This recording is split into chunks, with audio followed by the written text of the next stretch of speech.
A tiny public garden in South London and an opportunity for Burmese nationals and friends in the United Kingdom to remember what happened 20 years ago and what needs to be done to improve the situation in their homeland.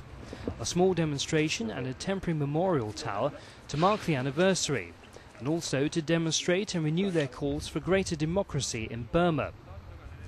Elsewhere across the capital, outside the Burmese embassy, chants to remember the 3,000 protesters that died during the uprising 20 years ago and free those still detained.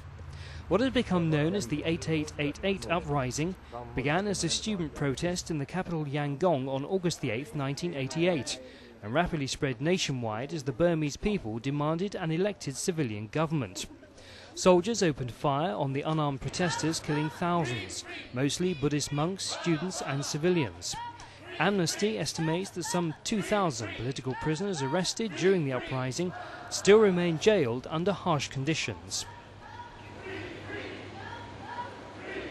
There have been thousands, literally thousands of people placed behind bars, 2,000 of whom are still behind bars at this time. And again, that's the largest number of long-standing political prisoners in the country since the demonstrations 20 years ago.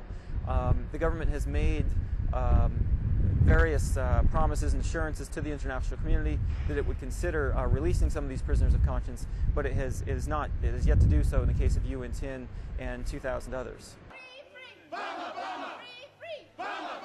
Protesters called for their release, along with the leader of the popular opposition party, Aung San Suu Kyi, who spent 13 of the past 19 years under house arrest.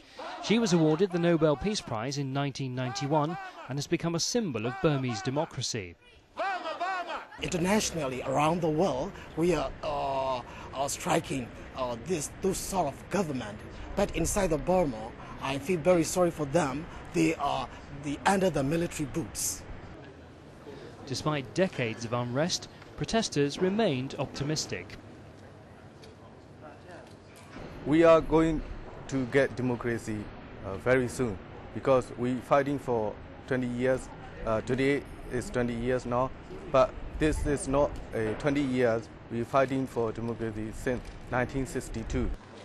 Despite the military government allowing international aid agencies access to Burma in the aftermath of Cyclone Nargis, Amnesty said the political situation had not improved. The international Burmese community continue to campaign for the freedom of prisoners of conscience in their homeland and are keen to keep their fight for democracy in the spotlight. Burma, Burma. Free, free. Free, free. Burma, Burma. Free, free. Burma, Burma. Free, free. Burma, Burma. Burma, Burma. Free, free.